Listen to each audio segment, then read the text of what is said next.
Good morning. Welcome back to Morning Qigong with Levy Tai Chi School and myself, Lao Shi Paul Nettles. This is Saturday, April the 3rd. Did I say the 3rd? Yes, April the 3rd. Ordinarily, this would be the museum class. Of course, the museum is closed for the Easter break. My apologies for not knowing that earlier and not mentioning it earlier, instead assuming we would be at the museum this morning. Sometimes communication doesn't happen as well as we hoped it would, and I didn't get notification, nor did I realize that Easter was coming so soon this year. And since I don't practice Christianity anymore, I didn't know to think about Easter. So my apologies for not getting that out to you sooner. But this is the Saturday morning AMoA class, the broadcast as it would be if we were in the museum. And what we will do, instead of doing the Tai Chi at the end of class, since we're not in person, I do want to hit a few pointers with you if you are doing the Tai Chi with us for practice while you are enjoying your break, if you're off work and so forth. And I am sorry, I'm being besieged by gnats. I should have put some gnat repellent on this morning.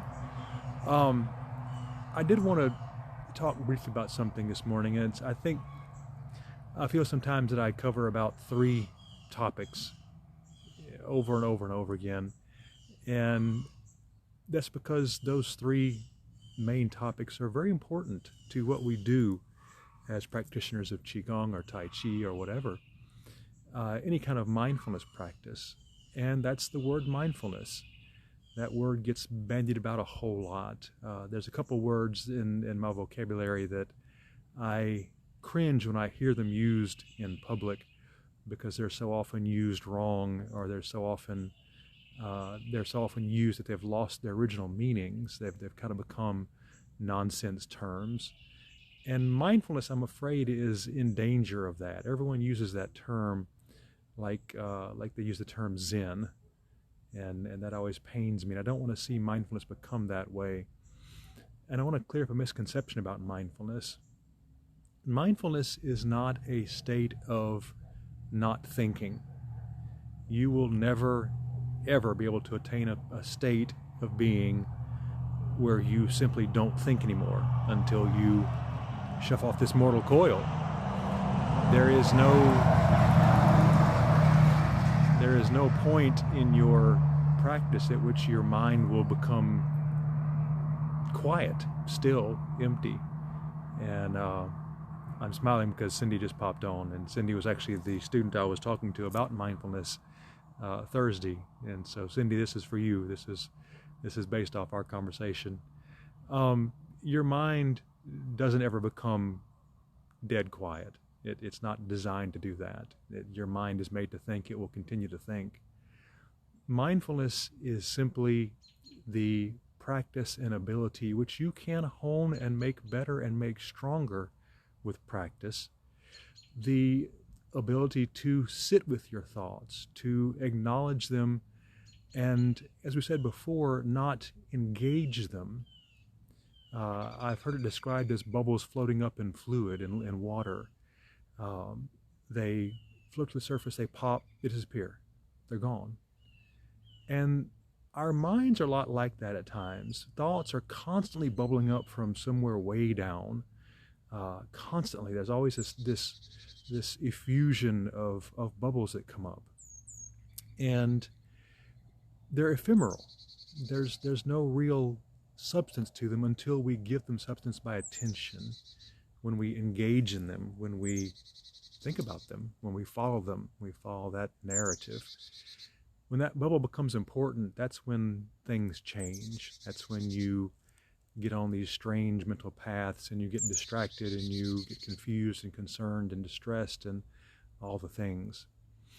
So we practice focusing not on those bubbles, and not on what those bubbles say and do to us or for us, but we focus on our breathing, for instance. We focus on birdsong.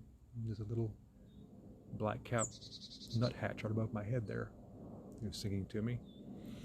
We find a focus and we stay there, and that lets us ignore that constant effusion of bubbles, that constant carbonation, if you will, of our mind. You can look at it, acknowledge it, and let it go. Oh, it's bubbling. Okay, that's fine. Let it go. When you don't engage in those bubbles, when you don't chase them down and give them form and give them strength and solidity and power against yourself, it can become very liberating. And it is a long, tough process. Don't get me wrong. It is not something you learn overnight. It is not something you learn in a year. It's something that you practice for the rest of your life. This is an ongoing thing. This is a journey, just like our Qigong, like our Tai Chi, like our yoga, like anything we practice that way. This is an ongoing journey. This is not a stationary thing where you get a belt or a certificate and you're finished. So don't give up. Embrace it, enjoy it, find the joy in it, find the benefit in it, and start realizing the benefits of a better focus, of not chasing down those bubbles. And when you fail, and you will, I promise you, you will, treat yourself with compassion. Don't beat yourself up for failing. Failing is when we learn. You don't learn if you succeed every time. You're not learning anything. When you fail, when you screw up, when you crash and burn again and again and again, that's when you really learn. That's when it happens. So when you fail, embrace that. As Adam Savage always said in Mythbusters, failure is always an option. It's a good option. It's an option that teaches us. So don't be afraid of failure in your practice. Don't be afraid of failure in your mindfulness. Don't be afraid of failure in anything you approach. It's an opportunity to learn. All right, I've taken up plenty of your time. Let's go ahead and begin the form. And then, like I say, at the end of class, for those of you who are still doing the Tai Chi with me or who are doing Tai Chi, Cindy, on the side, we're going to do a little bit of Tai Chi just as a practice, strengthening exercises and some quick reminders of what we're doing in the Sun 6 form at AMoA. So let's go ahead and begin with our first Sao, shall we?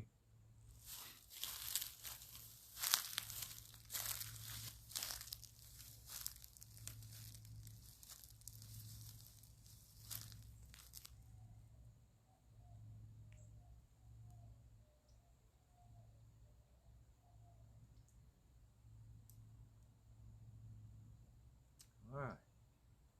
Breathe in.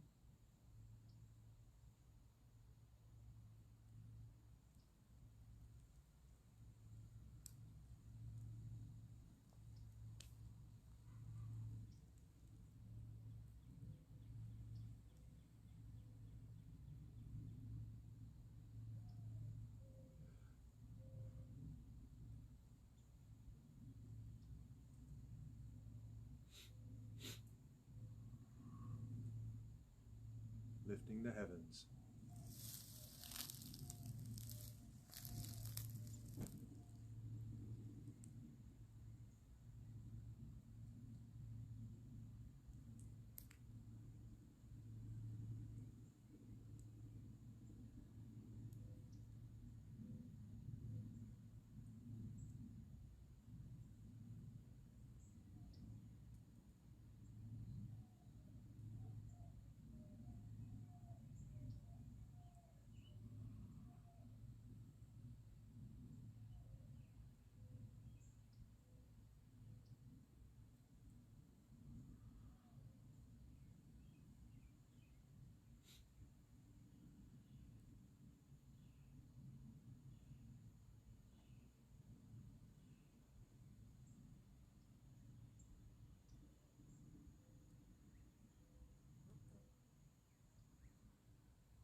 Breathe out.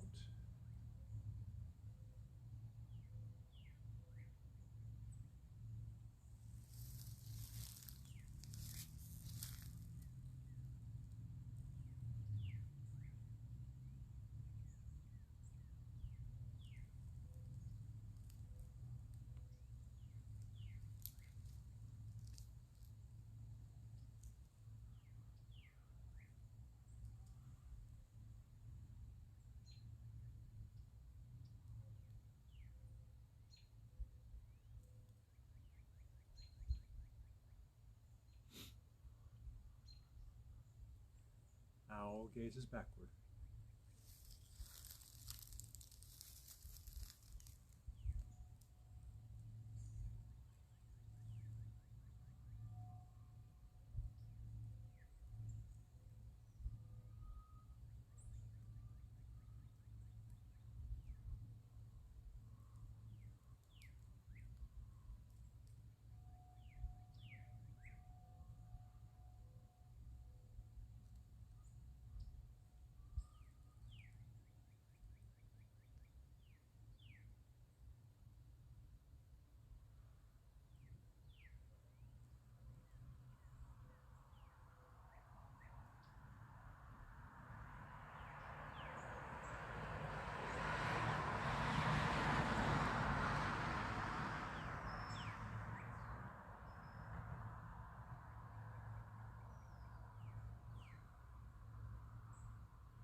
Breathe out.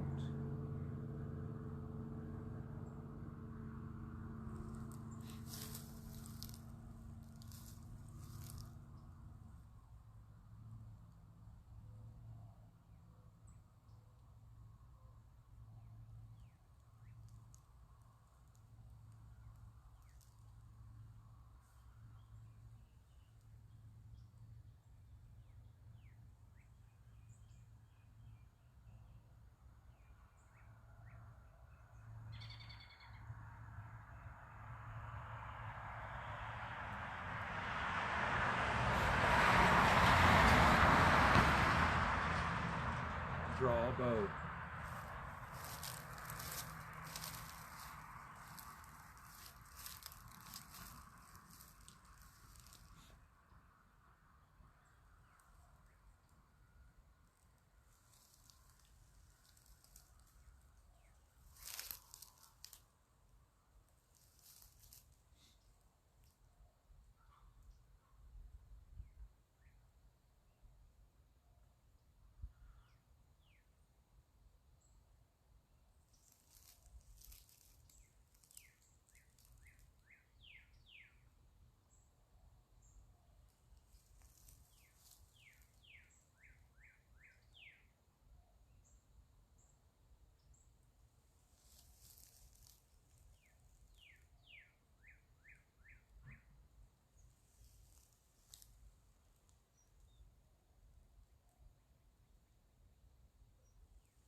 stars fall to earth.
Breathe in.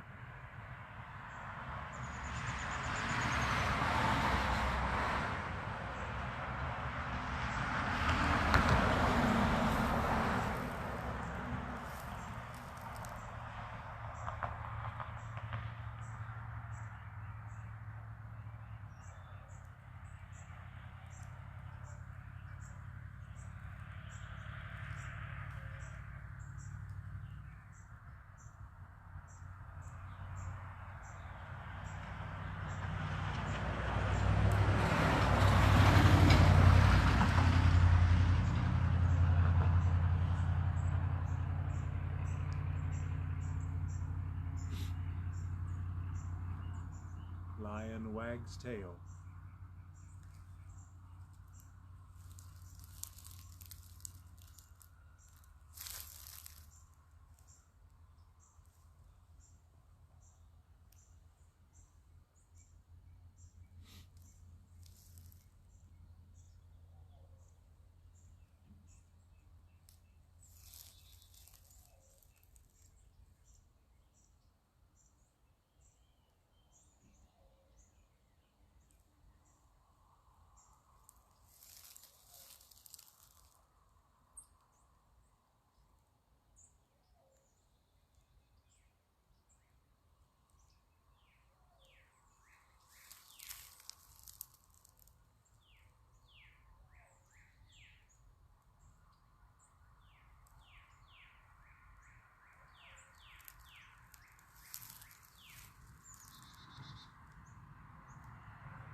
Breathe out.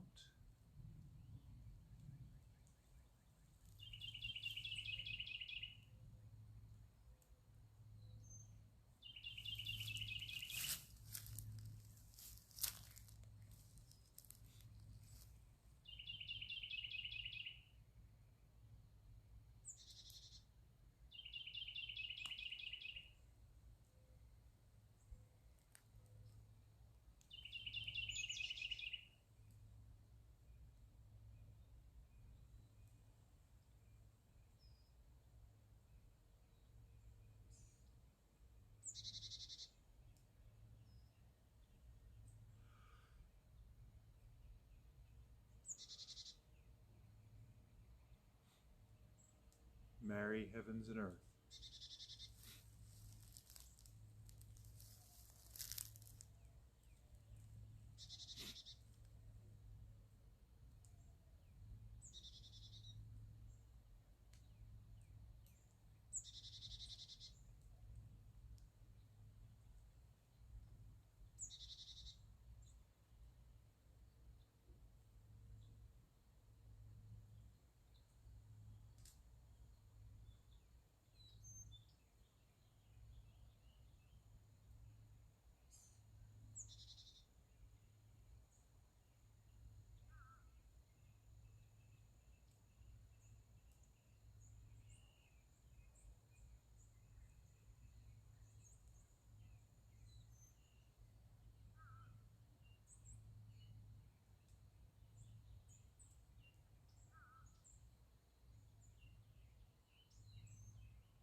Breathe in.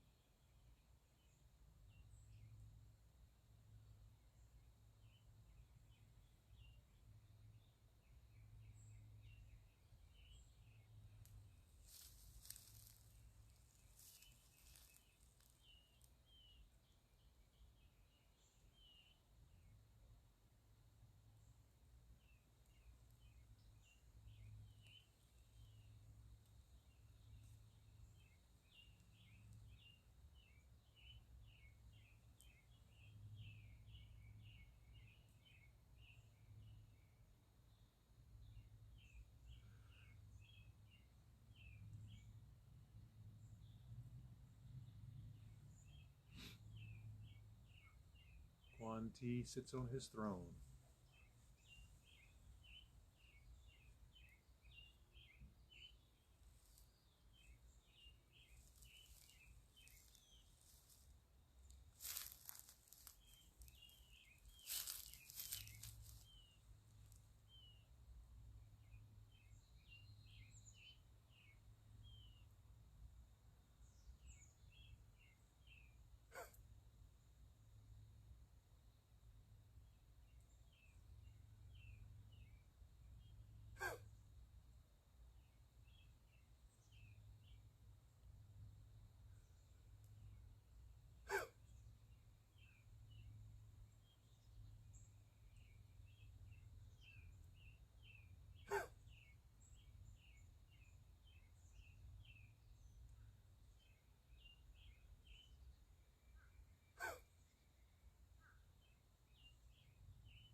stamp the earth.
Breathe in.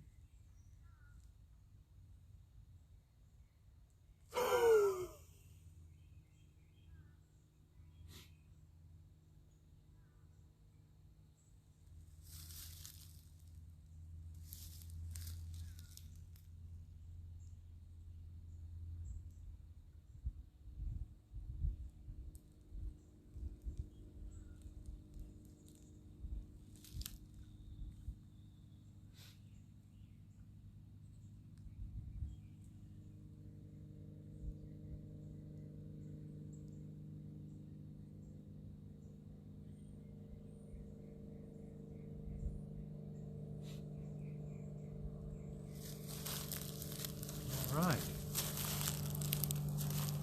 Simple as that. One more step forward. For those of you who are doing the Tai Chi class after the morning Qigong at the museum, if you stick around a few more minutes, I'm gonna have a little chat real fast, and then we'll do a few little things with the Tai Chi. Just a reminder, mindfulness is not thinking. Mindfulness is being able to set aside the thoughts that you will always have, that will always appear in your head. Being able to not even control them, but just to simply acknowledge them, accept them, and set them aside without engaging with them, without having to follow that rabbit down the rabbit hole and get lost with these thoughts. You can acknowledge them and say, okay, that's a thing, and go on.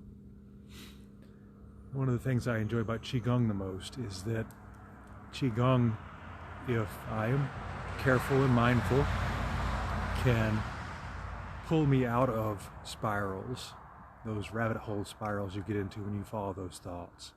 And I'm bad about that. I'm bad about it, have always been. And my Qigong practicing can pull me out of that, can derail that spiral rolling down and down and down. So, that, my ear, that was unpleasant. So, use it as a tool, practice it, get better with it, and reap the rewards. That's what it's there for.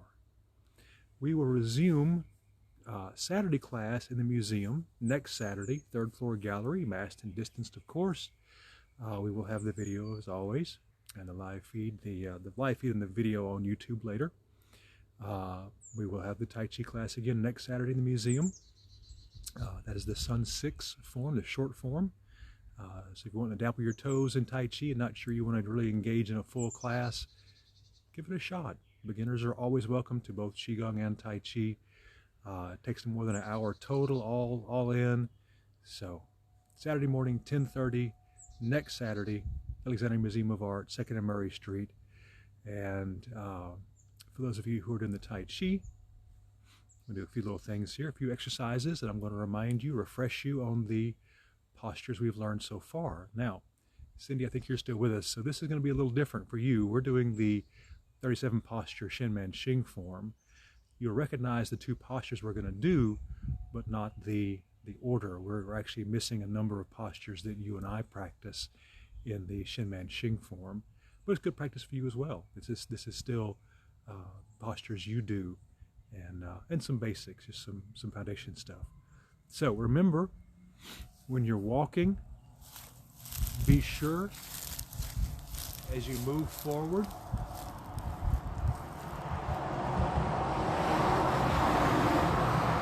lot of traffic this morning.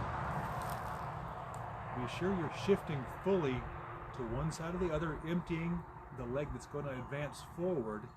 So when you shift, pull yourself well onto that leg, empty your moving leg, lift, drop that knee you're standing on, land the heel, toe comes down, shift forward.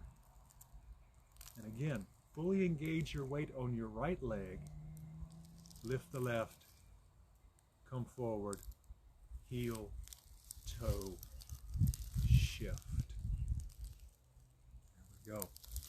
Be careful your knee does not pass the end of your toes. If you find if you can see a sight line down your knee and you can't see your toes anymore, you're going a little too far. You're going to injure yourself if you aren't careful.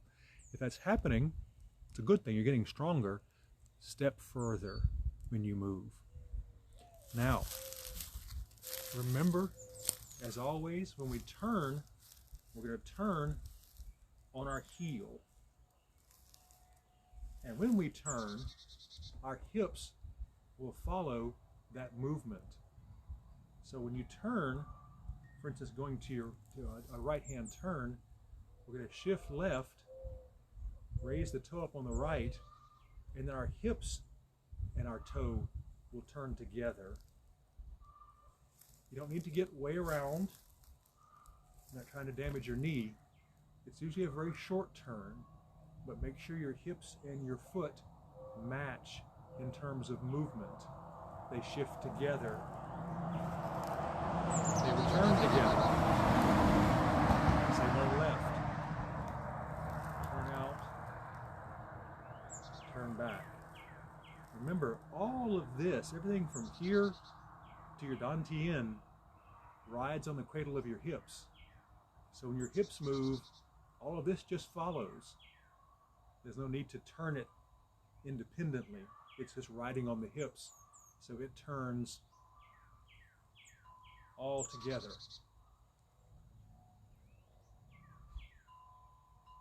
Like so. All right. Our postures so far in the Sun 6 form are open the gate and brush knee on left. So, relaxed, knees bent, shoulders are relaxed, hands are relaxed. Notice my palms are facing backward. My hands are comfortable. We're going to breathe in.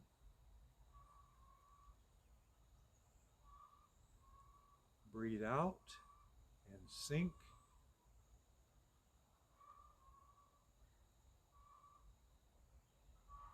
Let everything come to rest. As my hands are hanging free, they're not resting up here, they're hanging free. I'm going to shift to the right. That empties the left to lift up and circle around behind us a little bit. So we're going to breathe in, lift, circle around, drop that right knee, the heel lands, the toe comes down. We're going to shift, hands coming around, left hand comes around to block the knee. As we shift to our right, hand comes up, hand is relaxed. This foot will follow our hips as we turn and breathe out.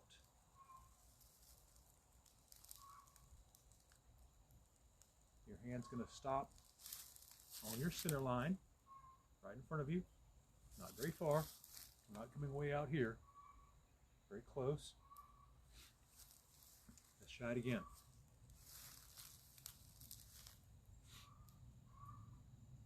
Breathe in and out.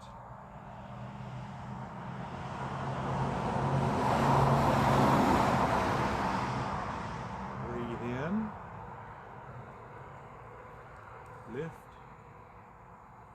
pivot, land, brush, breathe out, turn,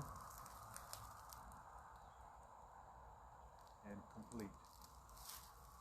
Now you'll notice, and this will become very important as the postures go on, every movement excuse me, begins and ends at the same time. So when my hand comes to rest in front of me, my right foot is turned, toes have come down, and my weight's fully forward. I've stopped shifting forward as well. So everything begins, in, and closes, out, and stops. It's called connectivity. It is tough to practice. You can ask any practitioner of Tai Chi. It's one of the hardest things to learn, is to start and stop everything together, to coordinate all those little pieces going on. But you can do it. It just takes practice. Like anything else, it takes practice. So, one more time. A little better view there. Open the gate. Breathe in. Breathe out.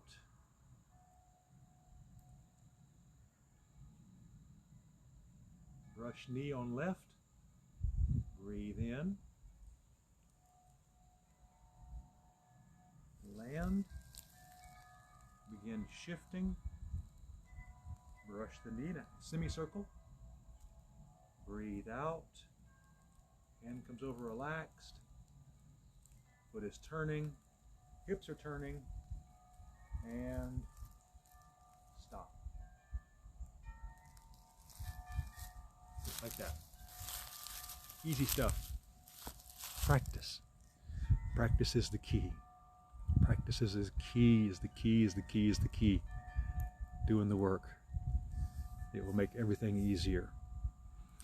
If you're beginning in Tai Chi, I'm going to show you real fast the Golden Rooster stands on one leg posture. It is a Tai Chi posture, but it is also very good for strengthening as you learn Tai Chi. It's an advanced posture. It's in the middle of our form, the 37 posture form, but it gives you a tremendous amount of strength and helps you practice that balance. So, it's easily done.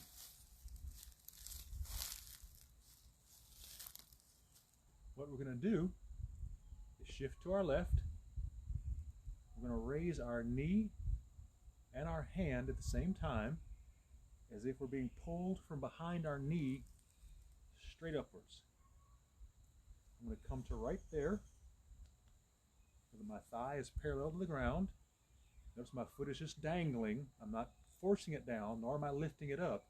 It's just dangling off my knee. This is all relaxed. This is the only muscle being held right now.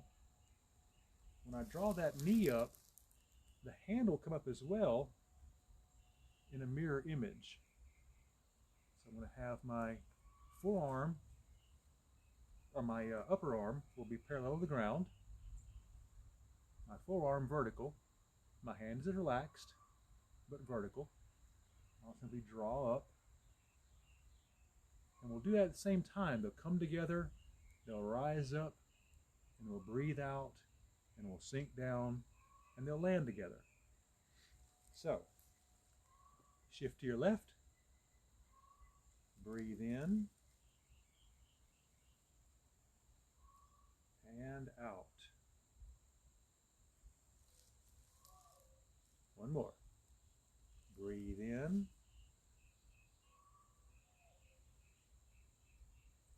And out. Shift to your right. Same thing. Breathe in. And out.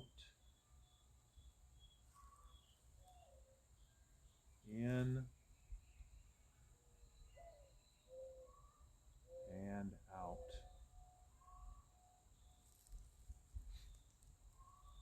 It's a simple posture, a simple exercise, but it is profoundly useful. It builds balance, it builds strength. When you start out, if you can't find your balance real well at first, don't be afraid to reach out and hold something, a wall, a chair, or the couch, something that's stable and sturdy, until you can do that comfortably and easily. As you practice it, start getting lower on your knee. Oddly enough, you'll find that the lower you get on your knee, the better your balance gets. You're lowering your center of mass. So as you get strong, you'll begin to drop down a little bit on that strong leg. So